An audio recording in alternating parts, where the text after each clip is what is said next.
ശബരിമല സ്വർണ്ണക്കൊള്ള സുഹൈൽ ഈ തെരഞ്ഞെടുപ്പിൽ ഒരു ചർച്ചാ വിഷയമാകരുത് എന്ന് ആഗ്രഹിക്കുന്ന ഒറ്റകക്ഷിയല്ലേ ഉള്ളൂ, ഒരു മുന്നണിയല്ലേ ഉള്ളൂ. അത് നമുക്കറിയാം, ഇടതു മുന്നണിയാണ്. യഥാർത്ഥത്തിൽ ഇതൊരു വിഷയമായാൽ ഇതിന് വോട്ടുണ്ടെങ്കിൽ അത് ലഭിക്കേണ്ടത് BJPക്കും അല്ലെങ്കിൽ NDAക്കും UDFനുമാണ്. 2019 ആ പാർലമെന്റ് തെരഞ്ഞെടുപ്പിൽ അന്ന് ശബരിമല സ്വർണ്ണക്കൊള്ള പോലെയല്ല, അതൊരു വിശ്വാസ പ്രശ്നം എന്ന നിലയിൽ യുവതീ പ്രവേശന വിഷയം ചർച്ചയായപ്പോൾ അത് വലിയ തിരിച്ചടി ഇടതുമുന്നണിക്ക് ഉണ്ടാക്കി, BJPക്കും ഉണ്ടാക്കി. നമുക്കറിയാം, BJPയിൽ തെരുവിലിറങ്ങി നടത്തിയ സമരമൊക്കെ നമ്മുടെ മുന്നിലുണ്ട്. വിശ്വാസ സംരക്ഷണ ജാഥകൾ നടത്തിയത് നമ്മുടെ മുന്നിലുണ്ട്. കേരളത്തിന്റെ സാമൂഹ്യ ചരിത്രത്തിൽ ആദ്യത്തെ അനുഭവമായിരുന്നു ആ തരത്തിലൊരു സംഭവം. അവിടെ അതിന്റെ ഗുണഭോക്താക്കളായി മാറിയത് UDF ആണ്. തൊട്ടുപിന്നാലെ 2020 ഒരു തദ്ദേശ തെരഞ്ഞെടുപ്പ് വന്നു. ശബരിമല യുവതീ പ്രവേശനം ഒരു ചർച്ചയായില്ല. കാരണം BJPക്ക് അത് ചർച്ചയാക്കാൻ ആഗ്രഹമുണ്ടായിരുന്നില്ല.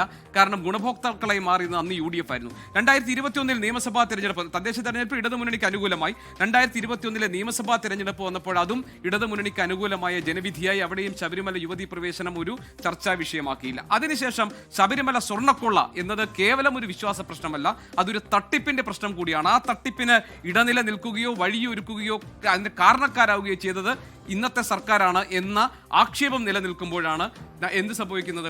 ഈ തദ്ദേശ സ്വയംഭരണ സ്ഥാപനങ്ങളിലേക്കുള്ള തെരഞ്ഞെടുപ്പ് നടക്കുന്നത്. അവിടെ ഇടതുമുന്നണിക്ക് കനത്ത തിരിച്ചടി ഉണ്ടായി ആ തദ്ദേശ സ്വയംഭരണ തെരഞ്ഞെടുപ്പിൽ. അപ്പോൾ BJP സ്വാഭാവികമായിട്ടും എന്ത് കരുതണം?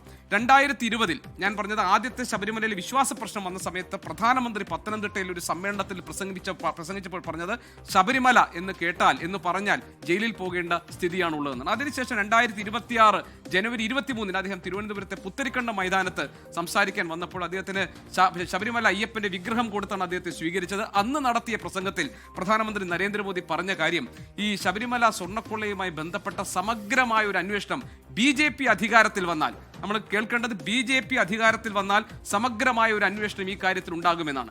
അതായത് പിന്നീട് എന്തുകൊണ്ടാണ് ശബരിമല സ്വർണ്ണക്കൊള്ള അവർക്കൊരു വിഷയമല്ലാതായി മാറുന്നത്? ഇന്നലെ പാലക്കാട് വന്ന് പ്രധാനമന്ത്രി സംസാരിച്ചപ്പോൾ അദ്ദേഹത്തിന് ഇതേക്കുറിച്ച് ഒന്നും തന്നെ പറയാനില്ല. അപ്പോൾ ശബരിമല സ്വർണ്ണക്കൊള്ളയും ശബരിമല യുവതീ പ്രവേശനവും ആത്യന്തികമായ തെരഞ്ഞെടുപ്പ് വിഷയമാക്കുമ്പോൾ അതിന്റെ തെരഞ്ഞെടുപ്പ് ഘട്ടത്തിൽ, അതായത് വോട്ടിന്റെ കാര്യത്തിൽ ഗുണഭോക്താക്കളാകാൻ ഞങ്ങൾക്ക് പറ്റില്ല എന്നൊരു തിരിച്ചറിവ് സ്വാഭാവികമായിട്ടും ഉണ്ടാകണം. പക്ഷെ ഇവിടെ ഒരു പ്രശ്നം, ഈ വിഷയം സജീവ ചർച്ചയാകുമ്പോൾ പ്രതിക്കൂട്ടിലാകുന്നത് ഇടതുമുന്നണിയാണ്. അങ്ങനെ വരികയാണെങ്കിൽ അത് ഇടതുമുന്നണിക്കെതിരായിട്ടുള്ള ഒരു ജനവികാരമായി മാറാനും അത് വോട്ടുകളിൽ പ്രതിഫലിക്കാനുമുള്ള സാധ്യതയുണ്ട്.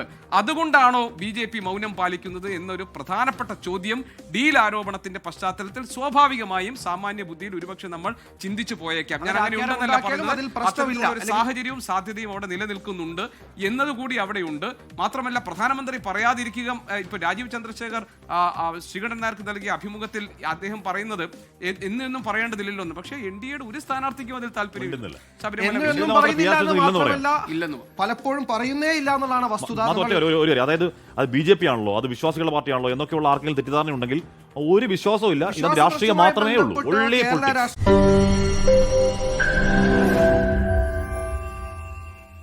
ലോകത്തെവിടെയായാലും ഏത് സമയത്തും 24 വാർത്തകളും ഓഗ്മെന്റഡ് റിയാലിറ്റി പാക്കേജുകളും എക്സ്പ്ലെയിനറുകളും വിശദമായി കാണാൻ ഞങ്ങളുടെ YouTube ചാനൽ നിങ്ങൾക്ക് സബ്സ്ക്രൈബ് ചെയ്യാം.